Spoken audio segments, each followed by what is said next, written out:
ठीक है, next one हम आते हैं रेक्टेंगल कमांडो। रेक्टेंगल मीन्स कि सबसे पहले आप क्या करेंगे, इसकी शॉर्ट की है REC enter, specify first corner. अब फर्स्ट कॉर्नर हमने स्क्रीन पे कहीं पे भी क्लिक कर दिया P1 पॉइंट, आप चाहे तो ओरिजिन से भी ले सकते हैं इसको 0,0 दे करके। ओके। बट मैंने आपको वो बताया था रिलेटिव रेक्टेंगुलर कोऑर्डिनेट सिस्टम में कि हर बार हम ओरिजिन से नहीं बनाते, अगर हमें कहीं पे सेपरेटली बनाना हो, कहीं पे रेक्टेंगल या स्क्वायर, तो हम वहां पे क्या लगाते हैं, @ करेक्ट। तो अब हम यहाँ पे बना रहे हैं, ओरिजिन से सेपरेट होकर के बना रहे हैं, तो हम इसमें क्या यूज करेंगे नेक्स्ट अदर पॉइंट के लिए, @ ओके। तो इसको मैंने दे दिया है 20,35 एंटर। तो इट मीन्स कि हमारा जो एरिया है वो 20/35 का एक पूरा X axis Y axis create कर दे रहा है। ओके। अब रेक्टेंगल क्या है, आपका एक पॉली लाइन है, तो पूरी क्लोज प्रोफाइल आपको क्लियर वहां पे सिलेक्शन में आएगी। अब यहाँ पे हाँ, देखेंगे करेक्ट। तो आपका ये क्या है, शार्प कॉर्नर्स हैं आपके रेक्टेंगल में, शार्प कॉर्नर। अब हम चाह रहे हैं कि जब हम रेक्टेंगल क्रिएट करें तो जो 4 कॉर्नर्स हैं वो फ्लिटेड होते हुए बने हमारे। ओके। तो उसके लिए हम लेते हैं rectangle with fillet option. Rectangle with fillet option. Okay. Okay. अब रेक्टेंगल विद फिलेट मीन्स कि आपको इसको कैसे देना है, रेक्टेंगल विद फिलेट को आप यहाँ पे REC टाइप करेंगे फिर से, and F enter for fillet, जो विद इन ब्रैकेट आपके पास ऑप्शन आ रहे हैं फिलेट। तो F enter for fillet, specify fillet radius for rectangle. Suppose कि मैंने रेडियस दिया है 2 एंटर।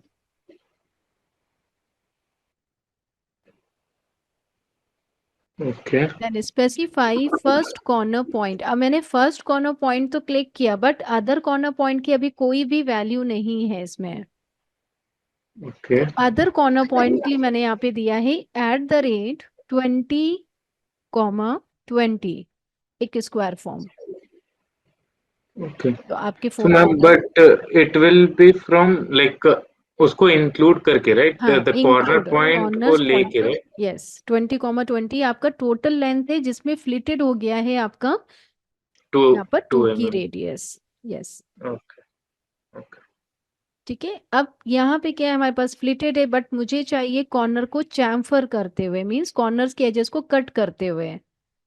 तो ओके। चैम्फरिंग मीन्स कि कॉर्नर्स की जो एजेस हैं वो क्या कर देंगे, एक्स एंड वाई एक्सिस पे कट करते हुए क्रिएट हो जाएंगे। अब तो उसके लिए हम लेंगे REC enter, C enter for chamfer. तो चैम्फर में हम आएंगे specify first chamfer distance for rectangle. अब फर्स्ट चैम्फर डिस्टेंस मैंने यहाँ पे दे दिया 2 enter, and specify second chamfer distance for rectangle, again मैंने यहाँ पे दे दिया 2 एंटर। इट मीन्स कि एक्स एक्सिस भी हमारा 2 है एंड वाई एक्सिस भी हमारा 2 है। तो आप इनको सेपरेट भी कर सकते हैं कि मीन्स एक्स पे 2 दे सकते हैं, वाई पे आप 3 भी कर सकते हैं इसको। ओके। तो अभी तो मैं यहाँ पे 2 दे रही हूँ उसको, 2 enter. Then specify first corner point, जैसे मैंने फर्स्ट क्लिक किया, and specify other corner point @20,20 20. Enter. Okay. Clear. हाँ। फिर नेक्स्ट पॉइंट हम आते हैं rectangle with width. Width means कि अभी जो हम रेक्टेंगल क्रिएट कर रहे हैं उसमें कोई भी थिकनेस नहीं दिख रही है हमें, बट अब हम चाह रहे हैं कि थोड़ी सी थिकनेस के साथ हमें दिखे, मीन्स विड्थ के साथ दिखे। ओके। तो अगेन, बेसिकली लाइन का थिकनेस हाँ रहेगा, लाइन करेक्ट? का थिकनेस वो आ जाएगा। तो REC एंटर किया मैंने, and W enter for width option. यहाँ पे देखेंगे आप W आ रहा है, तो ये क्या हमारा विड्थ। ओके। ठीक है, तो W enter for width and specify line width for rectangle. यहाँ पे मैंने दे दिया इसको 0.2 enter. Okay. Specify first point, specify other point @20, 20, enter. ये देखिए दोनों में डिफरेंस है अब। हाँ ठीक है, तो ये आपका बनता है विड्थ के साथ। तो ये आपके पास क्या है, रेक्टेंगल्स के अंदर विद इन ब्रैकेट ऑप्शंस हैं जिनके थ्रू आप रेक्टेंगल को क्रिएट कर सकते हैं यहाँ पर। ओके और REC एंटर करेंगे हम तो क्या हो रहा है कि इसमें कैलिवेशन एंड थिकनेस भी आ रहा है, बट ये 3D में यूज होते हैं, ये आपका इसमें यूज नहीं कर सकते हम।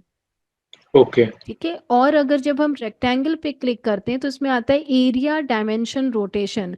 एरिया का मतलब अगेन वही हो गया कि आपके पास अगर पूरा एरिया है पहले से, ओके तो जैसे अब सिविल में हम लोग का क्या होता है कि आप सिविल का कर रहे हैं तो उसमें स्क्वायर फीट के हिसाब से आप एरिया निकाल सकते हैं पहले ही, हाँ है ना। तो आपको पता रहेगा कि कितने स्क्वायर फीट का एरिया है, तो आप स्क्वायर फीट का एरिया वहां पे प्रोवाइड कर देंगे कि हमें कितना एरिया चाहिए।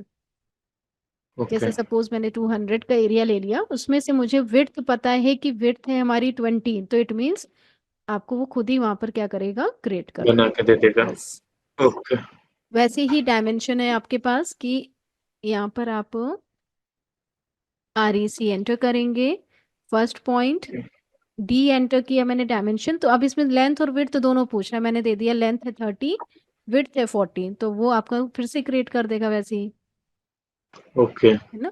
और फिर रोटेशन आता है। रोटेशन का यूज हम लोग इतना नहीं करते हैं क्योंकि उसमें हम रोटेट डायरेक्टली भी कर सकते हैं, तो रोटेट लेते हैं इसमें। तो रोटेट में पूछ रहा है कि कितनी एंगल पे रोटेट करना है आपको। ओके तो जितनी भी एंगल आपको चाहिए मैंने दे दिया 60 डिग्री, तो 60 से रोटेट करते हुए वो पूरा रेक्टेंगल बना देगा आपका। ओके ठीक है, बट अभी आप एक चीज नोटिस कर रहे हैं कि जब मैं रेक्टेंगल जितनी बार भी ले रही हूँ, सब में थिकनेस सब उतना ही में है। थिकनेस और चैम्फर लग के ही आ रहा है। क्योंकि हमने लास्ट वो सिलेक्ट किया हुआ था हाँ, इसलिए। अब एक तो रेक्टेंगल लिया था वो भी आ रहा है, वो ये रोटेटेड है। हम्म तो अब पहले तो हमें रोटेटेड हटाना पड़ेगा क्योंकि रोटेटेड मेरा 60 डिग्री लगा हुआ है, तो मैं उसको फिर से डिफॉल्ट वैल्यू दे रही हूँ 0। बट ओके अब जब मैं रेक्टेंगल ले रही हूँ तो इसमें सारी चीजें मुझे डिफॉल्ट अभी भी वही मिल रही है जो हमारा पहले हमने डिफॉल्ट में सेट किया है। हम्म आपको क्या करना है, सारी वैल्यू को अगेन जा करके क्या करना है, डिफॉल्ट में 0 सेट करना है। ओके। तो तो जैसे इसको कोई स्टार्टिंग लाइक कोई स्पेसिफिक कमांड नहीं है कि मैं डायरेक्ट जा सकूं जो हमारा स्टैंडर्ड है उसमें डिफॉल्ट वैल्यूज में, कि हमें नहीं पर ईच में नहीं जा नहीं जाके नहीं चेंज नहीं, करना ईच पड़े। में नहीं जाना है, ये तो मैंने एक प्रोसेस बताया है अभी, बाकी वही मैं आपको बता रही हूँ, ये सब में जाने की जरूरत ओके नहीं है। अब देखिए ओके यहाँ पे मैं W एंटर कर रही हूँ, तो सबसे पहले मैंने इसको दे दिया 0 एंटर। ओके फिर C एंटर किया मैंने यहाँ पर, इसकी वैल्यू को मैंने 0 एंटर कर दिया। तो ओके अब ये फिर से एक सिंपल रेक्टेंगल बन गया। ओके अगर आपको बस फिलेटेड करते हुए बनाना है तो आप वहां पर फिलेट ही लगाएंगे, आपको फिर चैम्फर की और इसकी थिकनेस की जरूरत नहीं पड़ेगी। लेकिन अगर आपने रेक्टेंगल में फिलेट के साथ थिकनेस भी दे रखा है तो आपको दोनों हम्म की वैल्यू को फिर 0 करना पड़ेगा। Okay okay. ठीक है, ये क्लियर है अभी। हाँ ma'am, thank okay, you. Thank you.